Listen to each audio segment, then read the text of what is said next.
The Adventures of the Saint, starring Tom Conway.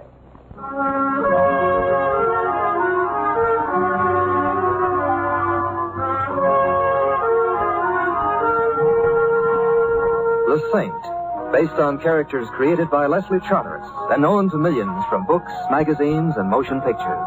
The Robin Hood of modern crime now comes transcribed to radio, starring Hollywood's brilliant and talented actor Tom Conway as The Saint. Hey, Mr. Templar. Yes, Louis? It's 8 o'clock in the morning. Oh, that's right. So for what are we driving out to the racetrack at this hour? You know, the first race don't go up till 1:30 in the afternoon. A letter from a lady in distress, Louis. Ah. And you, the Robin Hood of modern crime, are jitneying to the rescue. I might have known. Louis, keep your mind on the road, please. Yeah, sure. Hey, is she blonde and beautiful? Or is she brunette and beautiful? She's 15. 15? Going on 16. Sounds like a dull case. Well, here's the track, Mr. Temple. Where should I park? Drive over to the training track, Louis, over by the stable area. Oh, sure. And say, if you happen to pick up any inside information, Mr. Temple, if you know what I mean. Save your money, Louis. You cannot beat the horses. Who wants to beat them? I'm fighting to hold even. Let me out here, will you? I think I see my lady in distress. Okay. I'll wait here, Mr. Temple. Thanks, Louis. Good morning, Annie. Oh, good morning. Are you Simon Templar? And you're Miss McIntyre. How do you do? I knew you'd come. It wasn't logical that you should, and I know I shouldn't have asked you, but I knew you'd come. That's the nicest thing anyone said to me all day, and it's almost 8 o'clock. That's Dad over there with the watch. Pete's getting ready to work. Pete? That's our horse. Peter the Great. Oh. Vic's up on him. And Vic is the boy you're worried about? Yes. Please don't think I'm a silly, hysterical little girl, Mr. Templar, but Dad practically raised Vic. We grew up together. And now? Now I don't know him at all. I see. I called you because something terrible is going to happen. Hey, Annie, bring your friend over here. He's getting ready to break. I'll tell you later, Mr. Templar. Come on. Dad, this is Mr. Templar. My father, Mr. Templar. I'm glad to know you, Mr. McIntyre. How are you, son? Looks good, doesn't he, Annie? Full of run over there. Told Vic not to let him out, though. An easy 3/8, that's all. Getting the horse ready for a race? Well, I might let him go any day now. Almost any day, if he's up to it. Oh, watch him. Getting close to the pole. Watch him. There he goes. Annie, Vic's letting him out too much. I told him. I said to him. He's got a tight hold, Dad. He's just breathing. Well, maybe. Hold him, big boy. Hold him. Looks like a beautiful animal, Mr. McIntyre. I would guess he was 8 years old, would you? Would have been one of the top ones, Pete should. Maybe will be yet. Hold him, boy. He's just breathing, Dad. Well, maybe. Got him. How much did you run it in, Mr. McIntyre? 13.9 in the fifth. Don't think he's quite up to a race yet. But you told Vic not to let him run, Dad. Pete was fighting for his head all the way down the stretch. Maybe. Horseman, Mr. Templar? Just a $2 better, Mr. McIntyre. Greatest animal on the face of the earth, the thoroughbred horse.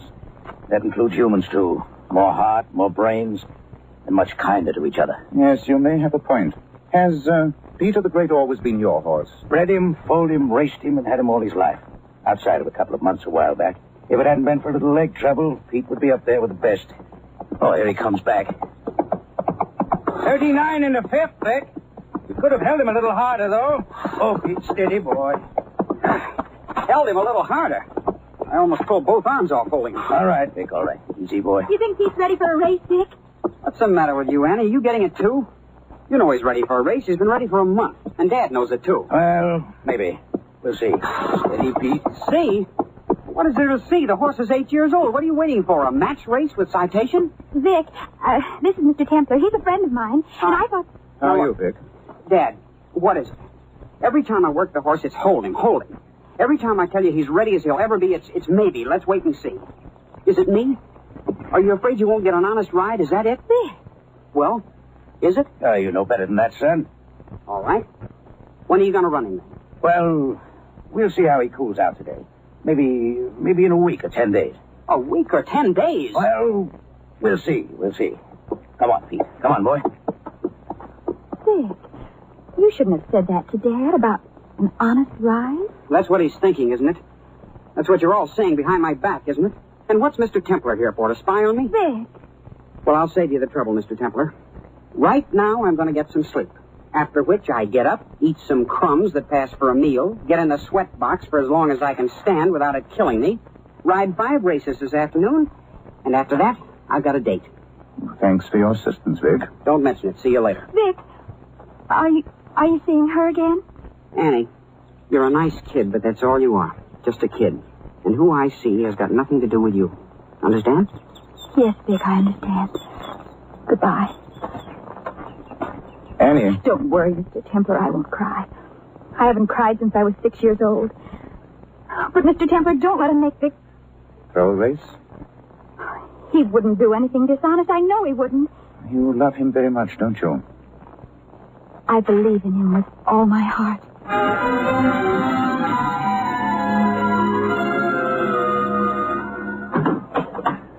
Let's go, Louis. Huh? Well, we're not staying for the races, Mr. Templar? No, work to do. Oh, too bad. I would have had 5 hours to figure out the first race. You can spend 5 hours looking at a form sheet. Oh, well, sure. Only trouble is, by then I can't see the horses. Louis, where would I go to pick up whatever rumors might be flying around about horses and jockeys? Oh, almost any barber shop. But if you want authentic rumors, I would drop in downtown on Honest Al, your friendly neighborhood bookie. I thought Al was out of business due to a slight difficulty with the court of law. Well, the technicalities of such things I don't follow all the ways, Mr. Temple, you understand? But the general principle I understand. It's like the song, there'll always be a bookie. You know, you may be right.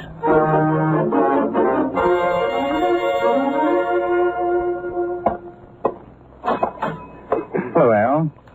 Simon Templar. A pleasure. Welcome to my humble cigar store. How's business? Haven't sold a cigar in months, but business is booming. How's things with you? No decline in crime, I hope? No. None whatever. Just so we all keep busy. That's the big thing. Al, what do you know about a horse owner and trainer named McIntyre? Dad McIntyre? Mm-hmm. Anything you want to know. Owns Peter the Great, dog patch horse. Chestnut gelding, 8 years old. He's had a one-horse stable for years. Has a daughter, 15, and raised Vic Borkowski, the jockey. Vic always rides for him? Nobody else has ridden Peter the Great for years. Has anybody else ever owned a horse? No, oh, yeah. Some months ago, Big Ed Kleinman claimed him. Claimed him? Sure. Most cheap races are claiming races. You enter your horse for, say, $5,000, and if somebody puts in a claim for him, he owns the horse. I see. And nobody would ever claim Peter the Great because they knew how Dad felt about him. But Big Ed did. It almost broke Dad's heart. How did Big Ed do with a horse? He won a couple of races with him, but then his legs went bad, and finally Dad claimed him back again. What about the jockey, Vic? Same.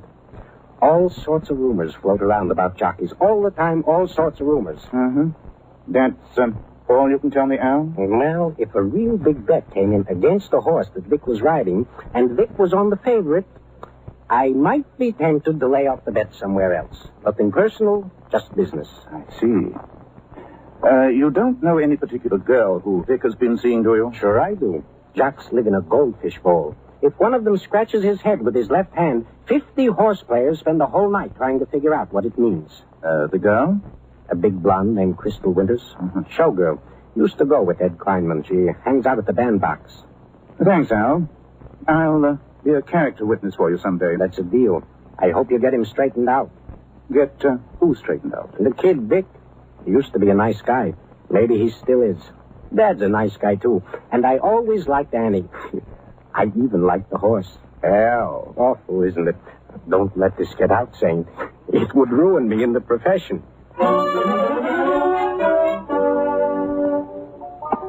Good evening, Vic. Huh? Oh. Hi. Introduce your friend, Vic. This is Mr. Templar, Crystal. Friend of Annie's. Miss Winters, Mr. Templar. A pleasure, Miss Winters. Have you got a first name, Mr. Templar, so that we can be old friends and then you can sit down and join us? The first name is Simon, Crystal. And I'd love to join you if Vic doesn't object. Object? This is what he's been waiting for all evening, isn't it, Vic? Crystal, will you You knock see, off? Simon? Sit here next to me and have some champagne. Vic, you've let us run out of champagne again. Go get some more. What do you think I am, a waiter? Oh, no, you're a jockey. You're too short to be a waiter and too tall to be a midget, so you're a jockey. You're getting tight, Crystal. And you're getting the champagne. Goodbye, Vic. Ow. Goodbye, Vic. Okay. You're a little rough on the boy, aren't you, Crystal? Sure. Why?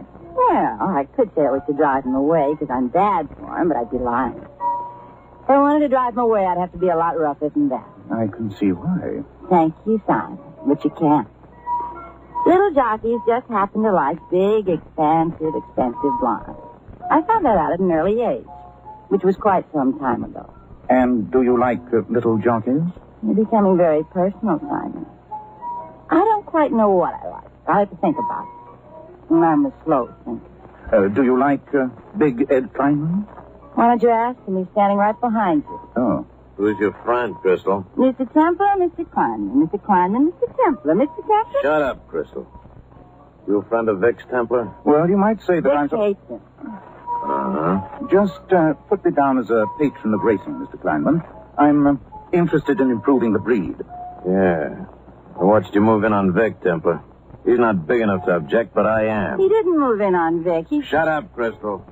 Leaving, Mr. Templar? That seems to be the majority opinion. Good night, Crystal. Every moment has been golden. You hear that, Ed? Can't you say something nice like that sometime instead of... Shut up, Crystal. A one-track mind.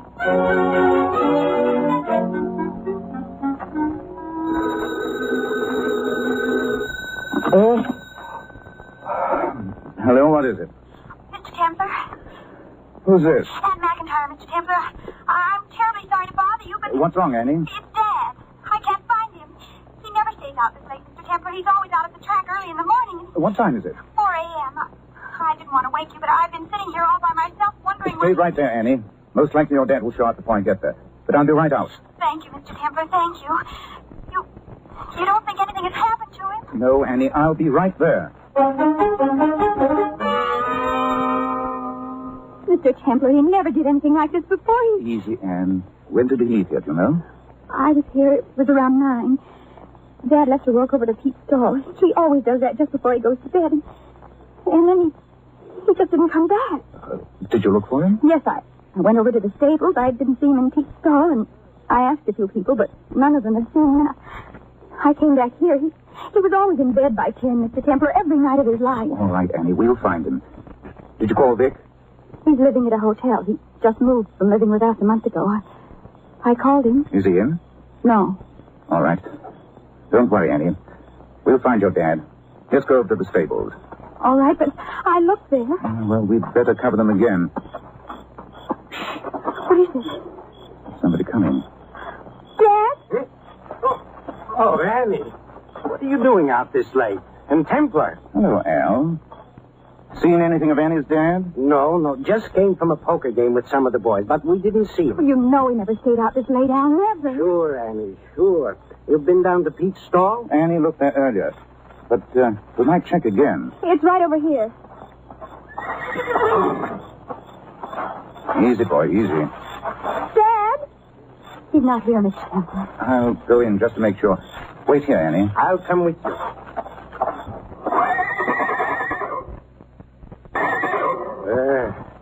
Easy does it, Pete. Well, the old boy, he looks excited about something, say. Yes, I noticed. Well, it doesn't look as if... Al. Yeah, over in the corner. The dad? I'm afraid so. Got a lighter? Here. Out of a horseshoe. Must have killed him instantly. Keep Annie out, will you? Sure. Mr. Templar. Wait a minute, dear. Dad. I'm sorry, Annie. Oh, please. I'm afraid that he is, dear. How, Al? Well, Pete must... No. Not he. He didn't do it. He didn't do it. He couldn't. I'll never believe Pete did it. Maybe I won't either.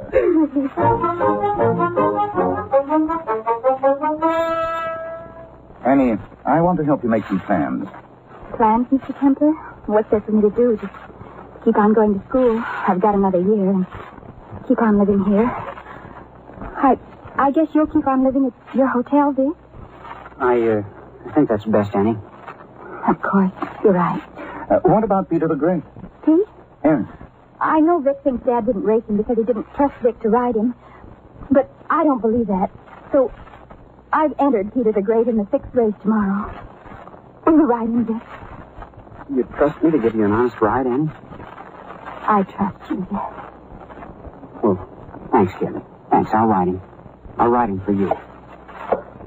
So long. Did I do wrong, Mr. Templar? If you like someone very much, then you have to trust them, Annie. You just have to. And that's never wrong.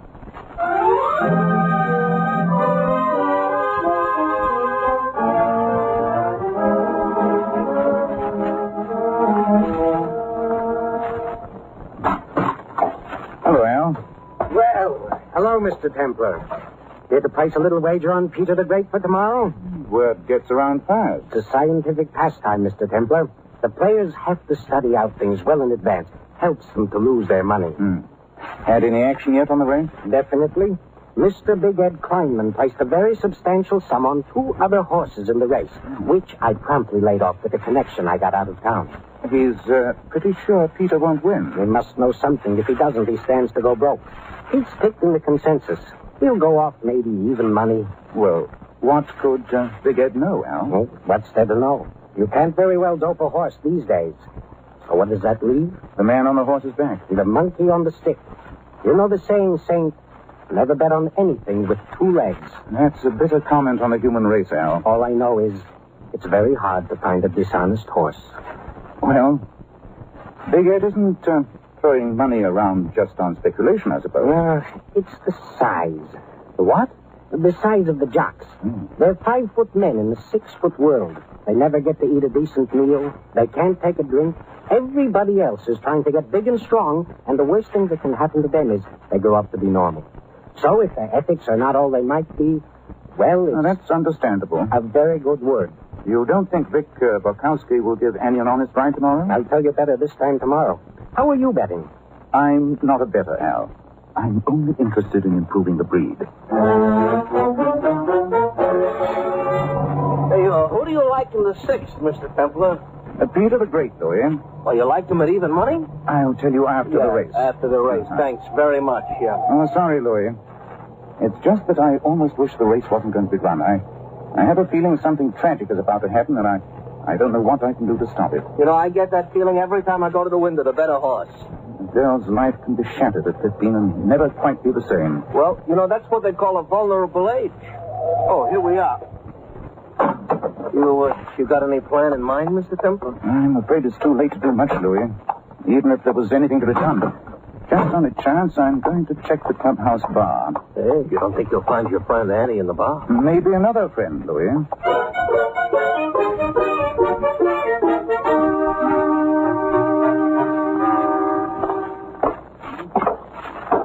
Enjoying the races, Crystal? Oh, Mr. Simon Templar.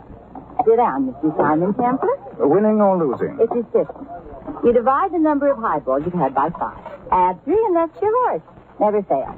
Except when you've had enough highballs to make it work, you forget how many highballs you've had. How many highballs does it take to forget this next race? I'm trying to find out. You know something about it, don't you, Crystal? Sure I do. Why don't you ask me what?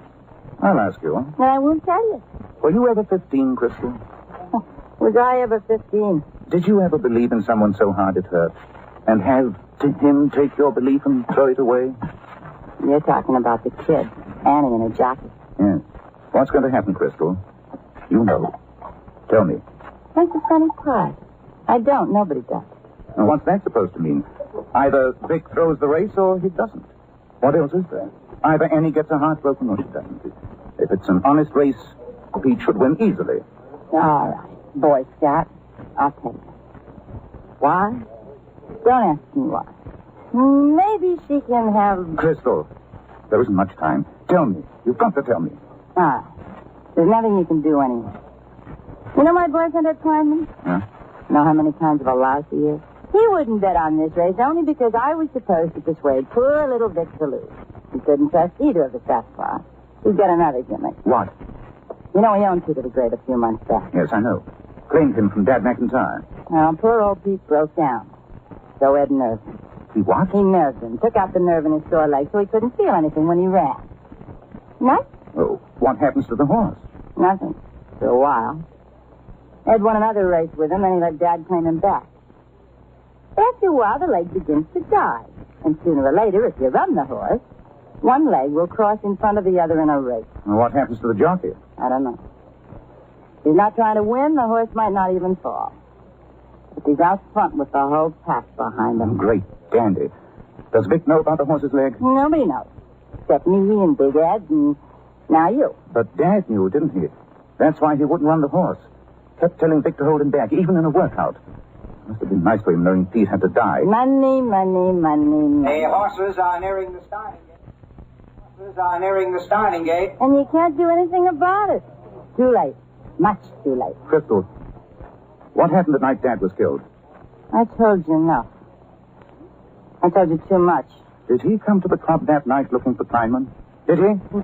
Came there, that's all I know. I don't know anything more, that's all I know. That's enough. What's enough? Race ready to go, Crystal, are you?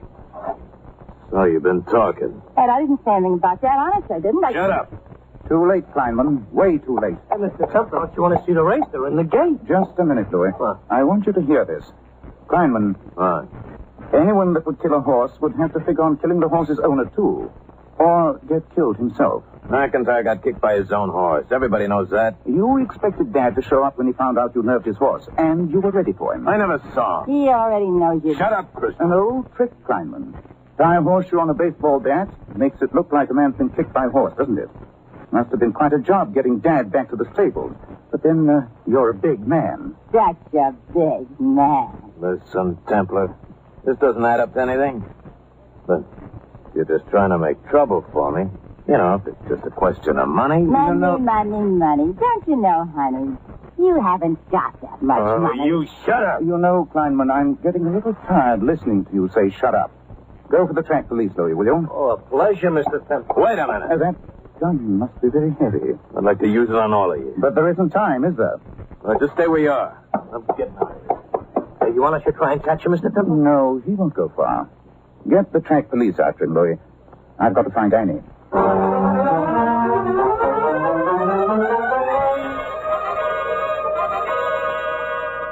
And they're off. At the start, it's Speed Merchant breaking on top, followed by Count Bavacci, Arbalite, Quizme, Fleet Arlene, and Peter the Great. Annie! Rounding the Oh, Mr. clubhouse Templar, I've been looking for you. How does it look? Oh, he wants to run, Mr. Templar. He wants to run. Oh, let him out, Dick. Let him out. Peter the Great between horses, Arbalite by one, and Fleet Arlene. Oh, In come the on, backstretch, Steve. Count Bavacci is drawn out by 2 lengths. Speed Merchant by 1, moving up on the outside. Now, Dick, Peter the now. Great. I'm getting his head, Dick. He Arbalite. can do it if you let him, Dick. He can do it if you let him. Into the far turn, it's still Calvavacci showing in front by 1 length. Speed Merchant with speed. Now moving up very fast. On the outside is Come on, Peter the Great. He's second. He's going to get the leader. Now it's Peter the Great in front by 1 length. Calvavacci, Speed Merchant third. With He's speed. riding him, Mr. Templar. Dick is riding him. He's letting him run. And turning for home, it's Peter the Great by 4 lengths. Speed Merchant is second by 2. With speed, Calvavacci, Fleet Arlene by a neck, and Harbalite. Into the stretch, it's Peter the Great stretching out by 6 Never lengths. catch him. They'll never catch him. Speed Merchant is second by half a length. With me, Fleet Arlene, and Peter the Great wins it going away. There's trouble. Peter the Great is going down.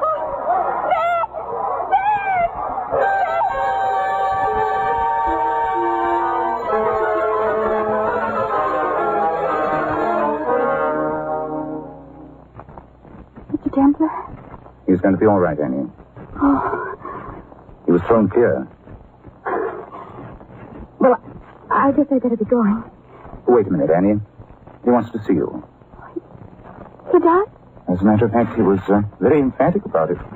Go on in and smile for him. But what will I say? I mean, how will I act? How do you feel? Well, I don't feel like a kid anymore. You don't think he'll call me a kid again, do you, Mr. Templar? I don't believe he will. But how will I act? Don't worry, Annie. When the time comes, a girl always knows how to act. He thinks that this is the time? This is the time, Annie. Good luck to both of you.